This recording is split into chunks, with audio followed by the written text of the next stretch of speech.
मेरे सामने भारतीय इंटेलिजेंस रॉ का मकामी ऑपरेशन कमांडर खड़ा था, मेजर भास्कर, जिसे उर्फे आम में चाणक्य जी कहा जाता था। ये शख्स चाणक्य की तरह मक्कार और खूंखार था। आज तक उसके एरिया में गिरफ्तार होने वाला गैर मुल्की जिस पर उसे जासूसी का शक हो जाता, उसके हाथों से सही सलामत बच कर नहीं जा सका था। वो अपने गिरफ्तार शुदगान को अजियतें दे देकर पागल होने पर मजबूर कर देता। अक्सर वो सरहदी इलाकों से काबू आने वाले बेगुनाह देहातियों को, जो बेचारे अक्सर रास्ता भटक कर भारतीय इलाके में दाखिल हो जाते थे, अपाहज कर दिया करता था, क्योंकि उसके नजदीक वो तमाम लोग पाकिस्तानी होते थे। हाल ही में उसने हमारे एक दोस्त को, जिसने जेल से भागने की कोशिश की थी, तफ्तीश के बहाने इंटेरोगेशन सेंटर में तलब किया और सांप से डसवा कर शहीद करवा दिया। कागजी कार्रवाई में लिख दिया कि वो तबई मौत मरा है। मेरा जी चाहता था उसी वक्त उसे जान से मार डालूं। उसकी मौत जहां मेरे लिए एजाज था, वहां उन दर्जनों बेगुनाह सरहदी देहातियों की रूहानी तस्कीन का बायस भी बन सकता था, जो उसकी जालिमाना तफ्तीश की भेंट चढ़ गए थे। एक मर्तबा फिर मैं आश्रम की तरफ जा रहा था। मेजर भास्कर को एक मर्तबा देख लेने के बाद अब मेरी घर वापसी का कोई जवाज बाकी नहीं रहा था। आश्रम के दरवाजे पर वो आने जाने वालों की भीड़ में शामिल हो गया। मैं भी उसकी नजरों में आए बगैर उसका पीछा कर रहा था। जब वो आश्रम में दाखिल हुआ तो मैंने स्वामी दयानंद के खास सेवादारों को उसका खुसूसी एहतराम करते देखा। वो सीधा महाराज के कमरा खास की तरफ गया था। उसकी शक्ल देखते ही एक मुहाफिज अंदर चला गया। चंद सेकंड के बाद ही वो बाहर निकल आया और उसने मेजर भास्कर को अंदर जाने का इशारा किया। अब स्वामी आनंद के मुतालिक मुझे यकीन हो चला था कि वो सिर्फ भारतीय रासपुटीन ही नहीं बल्कि कुछ और भी है। मैं उन लोगों की भीड़ में शामिल हो गया जो उसके कमरा खास के बाहर भजन खत्ता कर रहे थे। हंगामी सूरत हाल से निमटने वाला मखसूस छोटा सा जहर आलूद खंजर नुमा चाकू मेरा वाहिद हथियार था, जो अक्सर खतरनाक मकामात पर मैं अपने साथ रखता था। मुझे इल्म था कि एक कारी वार उस भेड़िए के लिए काफी है, लेकिन इतने भरे मजमे में ये कैसे होगा। मेजर भास्कर को देख लेने के बाद उसके खिलाफ मेरे दिल में पहले से मौजूद नफरत दो चंद हो गई थी। करीबन 20 मिनट के बाद वो बाहर निकला। उसके इंतजार की शिद्दत से मेरे आसाब तड़कने लगे थे और ये 20 मिनट मेरे लिए 20 सदियां बन गए थे। मैं जल्द अज जल्द कुछ करने के लिए बेताब था। हस्बे रिवायत बाहर निकलते और अंदर दाखिल होते वक्त गुरुजी की दासियों ने उसके माथे पर चंद्र और तिलक लगाया, जिसने उसके चेहरे की खूंखारी और बदनुमाई बढ़ा दी। उसे देखकर यूं महसूस हो रहा था जैसे सदियों पुराने दौर का कोई शाही जल्लाद कब्र से उठकर वापस चला आया हो। वो आश्रम से बाहर निकल रहा था और मैं दबे कदमों उसके ताक़ुब में था। इस असना में मैंने अपना मंसूबा तरतीब दे लिया था और फरार के इम्कानात का जायजा भी ले लिया था। जैसे जैसे वो बाहरी बरामदे के नजदीक होता जा रहा था, खंजर पर मेरी गिरफ्त मजबूत होती जा रही थी और मैं उसके और अपने दरमियान फासला कम करता जा रहा था। जब मेजर भास्कर बरामदे के उस हिस्से पर पहुंचा जहां बिजली सप्लाई करने वाला मेन स्विच बोर्ड था, मैंने फुर्ती से एक गमला उठाया और स्विच बोर्ड पर दे मारा। दूसरे ही लम्हे लाइट ऑफ हो गई। मेरे अंदाजे के मुताबिक वो अचानक पेश आने वाली सूरत हाल से बौखला कर वापस पलटा और मेरी जद में आ गया। उसके खिलाफ मेरे दिल में समाई नफरत सिमट कर मेरे बाजुओं में आ गई। मैंने ट्रेनिंग का बेहतरीन दाव आजमाया और उसे फुर्ती से काट कर फेंक दिया। खंजर उसके दिल में पैवस्त होकर अपना काम मुकम्मल कर चुका था। मैंने उसे बाहर खींचा, ऊपर ओढ़ी चादर में उसे छुपा लिया। मेजर भास्कर मरते हुए जख्मी दरिंदे की तरह डकारता रहा। अभी वहां किसी की आंखें इस काबिल नहीं हुई थीं कि अंधेरे में हमलावर को पहचान सकें। बरामदे में बमुश्किल 5-6 मर्द औरतें मौजूद थे, लेकिन वो भी हमारी तरफ मुतवज्जे होने से रहे। उसके नापाक खून की सिर्फ छींटे मेरी चादर पर गिरी थी। उसके अलावा मेरे कपड़े बिल्कुल महफूज थे। मैं अंदाजे से चंद सेकंड बाद ही आश्रम से बाहर आ चुका था। इस असना में अंदर खलबली मच चुकी थी, क्योंकि भास्कर की चीखों पुकार ने कुछ लोगों को अपनी तरफ मुतवज्जे कर दिया था। लोग दीवाना वार बाहर की तरफ लपक रहे थे और धक्कम पेल में एक दूसरे को पांव के नीचे रौंद रहे थे। जब तक स्वामी दयानंद के चेले मशलें रोशन करते, मैं भागने वालों की भीड़ में वहां से काफी दूर निकल गया। अपनी चादर मैंने आश्रम के करीब नदी में फेंक दी थी, जिसका तेज रफ्तार पानी उसे दूर बहा ले गया था। खुद एक मोटरसाइकिल सवार से लिफ्ट लेकर सड़क तक पहुंचा और एक लारी के जरिए लुधियाना आ गया। अभी मैं इस वाक़े से गैर मुतल्लिक ही रहना चाहता था। वो रात मैंने लुधियाना में गुजारी और अगले रोज दोबारा रायकोट पहुंच गया। रास्ते में एक अखबार में मैंने उस दरिंदे की मौत की खबर पढ़ी तो मुझे इत्मीनान हुआ। अखबार में सिर्फ ये लिखा था कि आश्रम में बिजली फेल हो जाने की वजह से कुछ लोग जख्मी हो गए, जबकि एक यात्री मारा गया। स्वामी जी की तरफ से ये बयान जारी हुआ था कि उनके किसी दुश्मन ने ये शरारत की है और उस यात्री की मौत का जिम्मेदार भी भी उनका कोई दुश्मन ही है जिसे वो अपनी गुप्त शक्ति के जरिए जल्द मंजर आम पर ले आएंगे। इंटेलिजेंस ने बड़ी चालाकी दिखाई थी और मेजर भास्कर को आम शहरी जाहिर किया था, लेकिन ये खबर छुप नहीं सकती थी क्योंकि उसी रात सिक्योरिटी हुक्काम ने जिला भर के स्मगलरों के अड्डों पर छापे मारने शुरू कर दिए थे और सरकर्दा स्मगलरों की गिरफ्तारियां शुरू हो गई थी, जो इस बात का वाज़ेह सबूत थी कि खुफिया पुलिस को यकीन था कि मेजर भास्कर का कत्ल मुल्की या गैर मुल्की साजिशों का नतीजा है। मेरे घर पहुंचने तक ये खबर सारे रायकोट में फैल चुकी थी क्योंकि स्वामी के आश्रम से मुताल्लिक पहले ही बहुत सी पुरस्कार बातें लोगों में कहीं सुनी जाती थी और ऐसी बातों में लोग ज्यादा ही दिलचस्पी जाहिर करते थे। मैंने घर वालों को यही बताया था कि मुझे उस वाक़े का इल्म अखबार के जरिए हुआ है। बाबूजी ने तो खस कम जहां पाक कहकर उस पर सबसे ज्यादा जामे तबसरा कर दिया। मैंने बाबूजी के रिमार्क्स पर हैरानी से पूछा, क्या मतलब, कौन था मकतूल? वो बोले, बहुत बुरा आदमी था बेटा, कसाई था कसाई, उसे ऐसी ही मौत मरना चाहिए था। उन्होंने मुख्तसर सा जवाब दिया और मैं उनके ज़राए मालूमात की दाद दिए बगैर न रह सका। उन्हें शायद रात ही मेजर भास्कर के कत्ल की इत्तला मिल चुकी थी। मैं उनके नक्सलाइट होने की इत्तला के बाद से खासा मोहतात हो गया था। मैंने उनका एतमाद इस हद तक हासिल कर लिया था कि मेरे मुतालिक वो शक में मुब्तला नहीं हो सकते थे, लेकिन इंसानी जहन का क्या भरोसा, किसी भी लम्हे भटक जाए। मैंने उस लम्हे का हल भी अब ढूंढ लिया था, लेकिन अब मुझे वक्त का इंतजार था। मेजर भास्कर की मौत ने भारतीय इंटेलिजेंस को बौखला कर रख दिया। लुधियाना और सरहदी इलाकों में बसने वाला शायद ही कोई मुश्तबा शख्स उनसे बच पाया था। जिस किसी पर भारतीय इंटेलिजेंस को जरा सा भी शक हो जाता कि उस शख्स का कभी माज़ी बईद में भी पाकिस्तानी स्मगलरों से ताल्लुक रहा है, वो उसे खींचकर अमृतसर इंटेरोगेशन सेंटर में ले जाते, जहां पहले ही सैकड़ों की तादाद में मुश्तबा स्मगलर और उसके पेशे से वाबस्ता दूसरे लोग मौजूद होते। नौवारिद पर तशद्दुद का सिलसिला शुरू हो जाता, लेकिन वो बेचारे कुछ जानते तो बताते। वो तो खुद भोंचंके रह गए थे। यकीनन वो भी दिल ही दिल में अपने मोहसिन का शुक्रगुजार हो रहे होंगे जिसने उन्हें एक घटिया दुश्मन से निजात दिला दी थी। खतरनाक सूरत हाल के पेश नजर भारतीय सिक्योरिटी हुक्काम कुछ ज्यादा ही चौकन्ने हो गए थे और मुश्तबा मकामात पर उन्होंने कड़ी नजर रखनी शुरू कर दी थी। इन हालात में मुझे कुछ अरसे के लिए अपनी सरगर्मियां मअतल करने और सिर्फ आराम करने का हुक्म मिला। मुनासिब यही था कि मैं फिलहाल पर्दा स्क्रीन से हट जाऊं। मैं लुधियाने चला आया और प्रकाश के साथ रहने लगा। उसने मुझे यही बताया था कि माता जी के हुक्म पर मैंने फिलहाल सैरो सयाहत बंद कर दी है। प्रकाश ने इस बात पर भगवान का शुक्र अदा किया क्योंकि अरसे से उसे मेरी जरूरत लाहक थी और उसकी वजह थी मालिक मकान की वो लड़की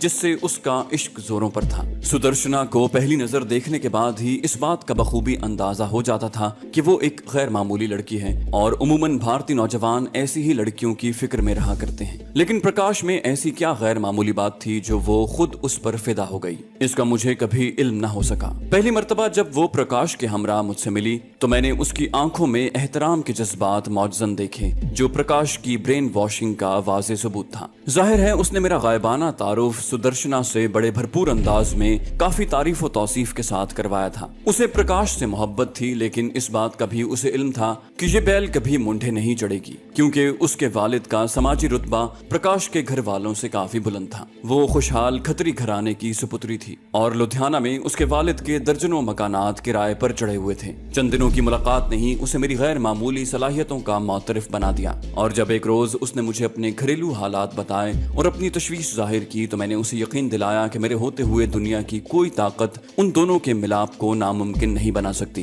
प्रकाश की बात ही और थी। सुदर्शना को भी मेरी यकीन दहानी पर एतमाद हो गया था जिसका सबूत उसकी आंखों से झलकता था। उसका खूबसूरत चेहरा मेरी यकीन दहानी से खिल उठा। उसने खासे जज्बातीपन का मुजाहरा करते हुए भैया कहकर मेरा हाथ मजबूती से दबाया। इंसान लाख वहशी बन जाए, अपनी बहादुरी पर अपने फहम पर जितना जी चाहे घमंड करता फिरे, लेकिन अपनी फितरत के कमजोर पहलू छुपाए नहीं छुपते। कुदरत के सामने बंदा मजबूर है और कुछ भी नहीं। दस्ते गैब मोम की गुड़िया की तरह बड़े बड़े शहजोरों को जिस तरफ चाहे पकड़ कर घुमा दे। मैंने हिंदू माशरे में खुद को रंगने का ढोंग रचाया था, लेकिन नए नए तजुर्बात मुझ पर होने लगे थे। मैं लाख पहलू बचाता मगर कब तक? फितरत से फरार मेरे लिए मुमकिन नहीं था। इन मराहिल पर मुझे अपनी ट्रेनिंग में सिखलाए सारे उसूल बेसूद दिखाई दिए। बस मेरा एतकाद था और अपने मिशन पर ईमान जो सहारा दिए रखता था और मेरे कदम मजबूती से उस राह पर जमे हुए थे। पूनम से दूसरे तीसरे रोज मुलाकात हो जाती थी। हमने लुधियाने की तफरीह गाहों के दर्जनों दरख्तों पर अपनी मोहरे मोहब्बत सब्त कर दी थी। दरख्तों के गीले तनों में कई दिल तराशे थे और उनमें प्रकाश और पूनम को समोया था। अपनी मोहब्बत की अमानत कितनी मर्तबा कदीम इमारात की उन बोसीदा दीवारों को सौंपी थी जो पहले ही कुश्तगाने मोहब्बत के नामों से अटी पड़ी थी। शायद इस तरह लाशऊरी तौर पर अपनी चाहत को अमर रूप दे रहे थे। बज़ाहिर पत्थरों के संगलाख सीनों में अपनी मोहब्बत महफूज करके हम मुस्तकबिल में टूटने वाली उस कयामत से लाशऊरी तौर पर मुतमईन होकर बैठे थे जो अपने दामन में बिजलियां समेटे हमारे खरमन पर लपकने को बेताब थी। जहां पूनम को ये विश्वास था कि कई जिस्मों के बाद हमारी आत्मा का मिलाप हुआ है, वहां मुझे इल्म था कि ऐसे कई जन्म लेने के बाद भी पूनम मुझसे कभी नहीं मिल पाएगी। लेकिन मैंने अपने तई अपने आप को वक्त के तेज धारे को सौंप दिया था जो मोहब्बत की तुग़यानियों में मुझे बहाए लिए जा रहा था। ब्यास के साहिलों पर बने उन बागों में घूमते हुए जहां कोयले सिंधिया के गीत गाती हैं, हमने अपनी मोहब्बत की शिद्दत को महसूस किया था। कई जज्बाती लम्हे गुजरे जब अपनी धड़कनें एक दूसरे में समोई थी। वक्त, हालात और मुस्तकबिल से बेनियाज होकर हम दोनों एक दूसरे के संग संग फजाए बेकरां की वसतों में उड़े चले जा रहे थे। और फिर एक रोज पूनम ने प्रकाश को राखी बांधी तो सुदर्शना ने भी मेरे हाथ में राखी की जंजीर पहनाकर मुझे भाई बहन के मुकद्दस रिश्ते में जकड़कर गोया मुझ पर एक और गिरह लगा दी। मुझ पर उन सब लोगों की मोहब्बत की गिरफ्त बढ़ती जा रही थी। हर नई गिरह मेरे फरार को नामुमकिन बनाती जा रही थी। पूनम, प्रकाश, मौसी, माता, बाबूजी और अब सुदर्शना। मैं कहां कहां से बचकर निकल सकता था। पिंटू और सालिग्राम मुझे पूनम सौंप कर कितने मुतमईन थे, इसका अंदाजा कुछ मैं ही लगा सकता हूँ। करीबन 20-25 रोज छुट्टी मनाने के बाद मुझे एक मरतबा फिर मैदान अमल में कूदने का हुक्म मिला। इस मरतबा मैं गुरदासपुर जा रहा था। प्रकाश को हस्बे साबिक मैंने बिजनेस टूर का बहाना तराशा था। गुरदासपुर और बटाले के दरमियान दरियाए ब्यास के किनारे दुश्मन नई मोर्चाबंदियां तरतीब दे रहा था जहां इंतहाई अहम नौयत के खतरनाक हथियार नस्ब किए जा रहे थे। मगरबी सरहदों पर भारत का पंजाब में ये पहला दिफाई हिसार था क्योंकि रावी उबूर करने के बाद ब्यास तक का इलाका मैदानी है और किसी भी तरबियत याफ्ता फौज के लिए खुली शिकारगाह का काम दे सकता था। दुश्मन की मंसूबाबंदी अचानक अमल में आई थी और हमारे पास इतना वक्त नहीं था कि उसके मुताल्लिक मालूमात हासिल करने के लिए इंतजार किया जाए क्योंकि सरहदी अजला में फौजों की तेजी से बढ़ती हुई नक्लो हरकत किसी भी लम्हे जंग का पेश खैमा बन सकती थी। सर्द जंग उरूज पर थी और इन हालात में लम्हा लम्हा की खबर रखना जरूरी होता है। दुश्मन की जंगी हिकमत अमली पर कड़ी निगाह रखनी पड़ती है। खास तौर से वो शिगाफ ढूंढने पड़ते हैं जिनके जरिए दुश्मन के अंदर घुसने के मौके मुयस्सर आ सकें। मशरकी पंजाब के दिफा में दरियाए ब्यास को रीढ़ की हड्डी की हैसियत हासिल है। इस पुल की तबाही भारतीय दिफा की धज्जियां बखेर सकती थी। दुश्मन ने दरियाए ब्यास पर श्री हरगोबंदपुर के नजदीक साहिल के साथ साथ मीलों तक एंटी एयरक्राफ्ट गन्स का सिलसिला फैला दिया था। उनकी तरतीब कुछ इस तरह थी कि हमले के सायरन पर चारों तरफ से फायरिंग शुरू हो जाती थी और दरियाए ब्यास के पुल पर ऐसा खतरनाक छाता तन जाता जिसमें से किसी माहिर तरीन हवाबाज का गुजरना भी मुमकिन न हो सके। मामला अगर तैयारा शिकन तोपों का ही होता तो कोई बात नहीं थी। हमारे जाले हवाबाजों के लिए भारतीय दिफा का गुरूर तोड़ना कोई मुश्किल बात नहीं थी। लेकिन भारत ने हाल ही में रूस से हासिल शुदा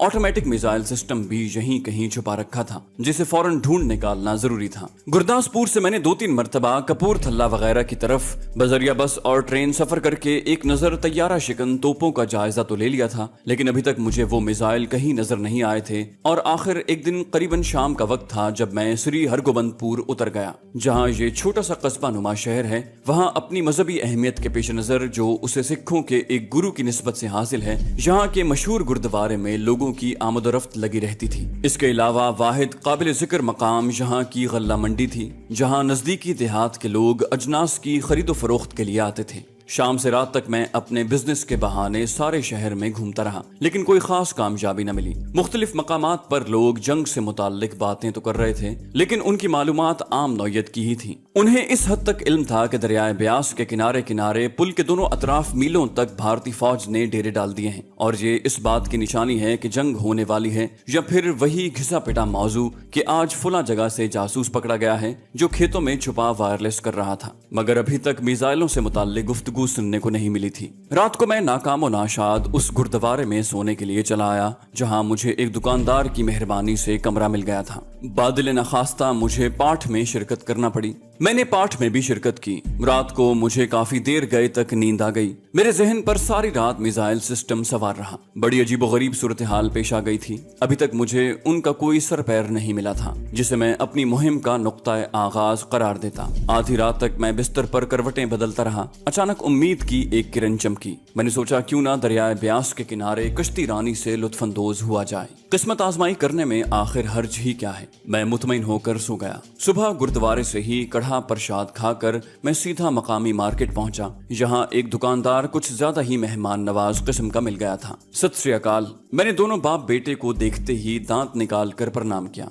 जवाब में उन्होंने भी फतह बुलाई, मेरा हाल दरियाफ्त किया और रात के क़याम के मुतालिक अपनी तशफ़ी की। मैंने कहा, महाराज जी, यहाँ मेरा काम तो खत्म हो गया है, लेकिन आपके सुलूक ने मुझे इतना मुतासिर किया कि आपसे मिलने चला आया, वरना मैं तो वापस लुधियाने जा रहा था। दोनों बाप बेटा इनकिसारी से बोले, धन भाग धन भाग। उन्होंने फौरन चाय मंगवा ली। मैंने उन्हें बताया कि मैं पहली मर्तबा यहाँ आया हूँ, लेकिन अब अफसोस हो रहा है कि आज से पहले आप जैसे अच्छे लोगों के दर्शन क्यों न हुए। मेरी तारीफ पर वो दोनों फूले नहीं समा रहे थे। बातों ही बातों में मैंने दरिया में कश्ती रानी करने की ख्वाहिश जाहिर की और उन्हें बताया कि ये मेरा बेहतरीन मशगला है। फौरन बेटा, जिसका नाम गुजिंदर सिंह था, तैयार हो गया। मैंने कहा, लेकिन सुना है महाराज जी आजकल उस तरफ फौज नहीं जाने देती। गुजिंदर सिंह ने मुकम्मल सिख बनने का मुजाहरा करते हुए फौज को मोटी सी गाली से नवाजा और अजी सेना की तो।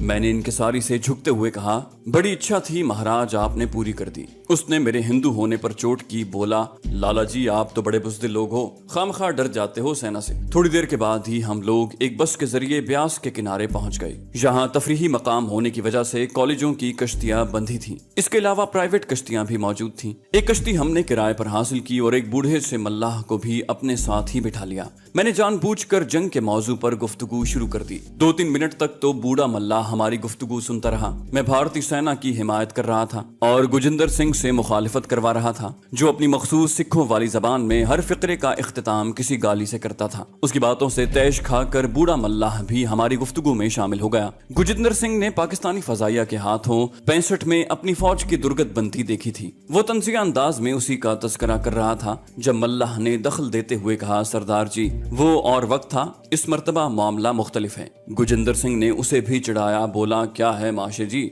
जवाब में उसने उन हथियारों की तफसील बतानी शुरू कर दी जिनसे लैस भारतीय फौज को उसने ब्यास के किनारे डिप्लॉय होते देखा था। हथियारों की साख्त वो हाथों की मदद से समझा रहा था। मेरे कान खड़े हो गए। फिर जब उसने बड़े बड़े ट्रेलरों पर लदे मुख्तलिफ साजो सामान के मुतालिक बताना शुरू किया और ये भी इत्तला दी कि वो सामान उसने दूसरे किनारे पर वाक़े एक गांव के नजदीक उतरते देखा है, तो मैंने 2-3 फिक्रों से ही ऐसी फजा पैदा कर दी कि गुजिंदर सिंह उस पर बाकायदा जिराह करने लगा। जवाब में मल्लाह ने बताया कि उस गांव में उसकी लड़की फुला के घर ब्याही है, सरपंच भी उसका वाकिफकार है। कुदरत खुद ब खुद मेरे लिए राह हमवार कर रही थी। करीबन 15 मिनट तक गुजिंदर सिंह की बहस के बाद जब मैंने अंदाजा कर लिया कि अब गुजिंदर ढीठपन का मुजाहरा करने लगा है, तो मैंने मल्लाह को किनारे पर उतार दिया और खुद कश्ती चलाने लगा। अब हमने मौजू बदल दिया। मजीद बहस गुजिंदर सिंह के साथ खतरनाक सूरत इख्तियार कर सकती थी। वो बहरहाल सिख था, किसी भी लम्हे उसका दिमाग खराब हो सकता था। 1.5-2 घंटे कश्ती चलाने के बाद हम वापस किनारे पर चले आए।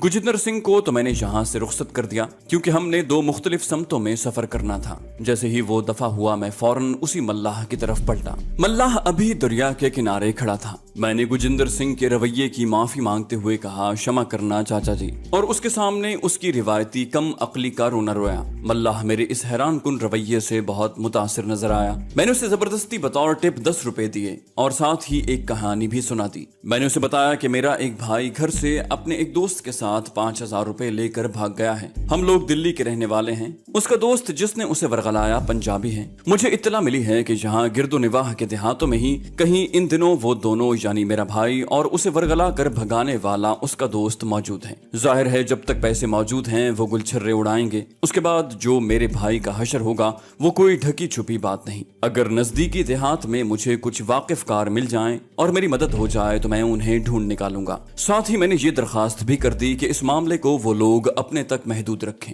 वो बोला, ये तो कोई बात ही नहीं महाराज जी, आप जो जी चाहे इस इलाके में करें, ये तो धंधा मेरा शुगल है। मैं जमींदार हूँ, नजदीकी गांव में मेरी जमीन भी है। उसने अपनी अमारत जताते हुए मुझे कहा। मैंने भी उसे खूब मक्खन लगाया। उससे कहा कि मुझे तो देखते ही विश्वास हो चला था कि मैं उसकी मदद से जरूर अपने भाई को ढूंढ निकालूंगा। उसके साथ ही मैंने उसे दिल्ली आने की दावत भी दे दी और उस वक्त तक बजिद रहा जब तक उससे हाँ ना कहलवा ली।